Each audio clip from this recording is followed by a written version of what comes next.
Então, respondendo mais uma perguntinha, tá ficando legal isso, sabia? Responder perguntas é legal. Fizeram uma pergunta no nosso Instagram, eu vou responder aqui. Essa perguntinha é a seguinte: como ajudar os nossos filhos a serem influenciadores e não influenciados?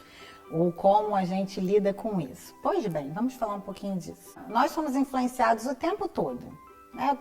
Qualquer coisa, o ambiente que a gente está nos influencia, né? Os estudos mostram até que o comportamento pode ser alterado por causa do ambiente que você está, por causa da alimentação que você está sujeito, por causa da sua alimentação, por causa da falta de sono. Mas aqui é uma questão da influência, não só da questão ambiental, mas mais pessoal, né? Uma preocupação normalmente dos pais é: ai, como que meu filho vai lidar com os amigos que possam vir a influenciá-lo a fazer coisas erradas ou ter valores diferentes do que nós temos em casa. E essa é uma preocupação comum a qualquer pai e mãe. Ninguém quer o mal do seu filho. Todos nós queremos preservar da melhor maneira possível a integridade emocional do nosso filho.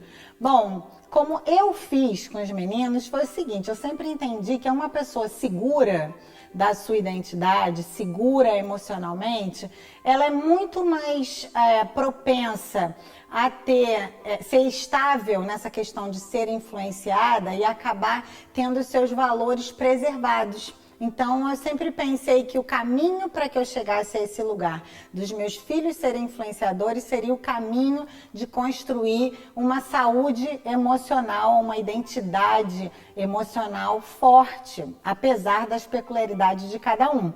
As crianças são diferentes, têm abordagens diferentes, têm óticas diferentes na vida, percebem as coisas diferentes, mas um fundamento é base. Se eles forem seguros de quem eles são, do amor que têm, do quão queridos e importantes eles são para nós, certamente vai ser mais fácil eles se sentirem seguros para se posicionarem no meio. Por exemplo, né, a gente sabe que na adolescência acontece aquele fenômeno de querer pertencer, né? O ser gregário, fazer parte de um grupo, fica mais gritante. E aí um monte de pai fica desesperado. Por quê? Porque ele percebe que o filho começa, para fazer parte da patotinha, ele começa não só a se vestir igual, ele começa a falar igual, a pensar igual, e muitas vezes isso compromete os valores que esse pai e essa mãe tentaram passar de qualquer jeito para o filho. Então, os meninos, como que eu fiz com os meninos? Eu sempre preservei a identidade deles, cada um tem uma natureza muito peculiar.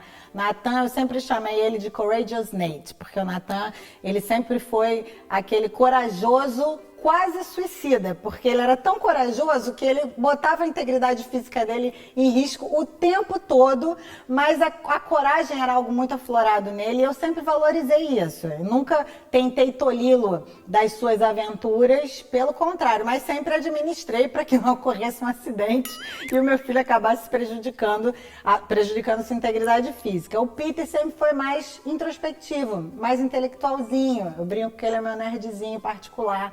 Peter gosta de ler, faz uns objetivos assim que a gente acha até engraçado. A gente fez uma viagem de família e íamos passar 5 dias fora. Ele levou um livro de 600 páginas e o objetivo dele era: vou ler esse livro durante o nosso passeio. E leu.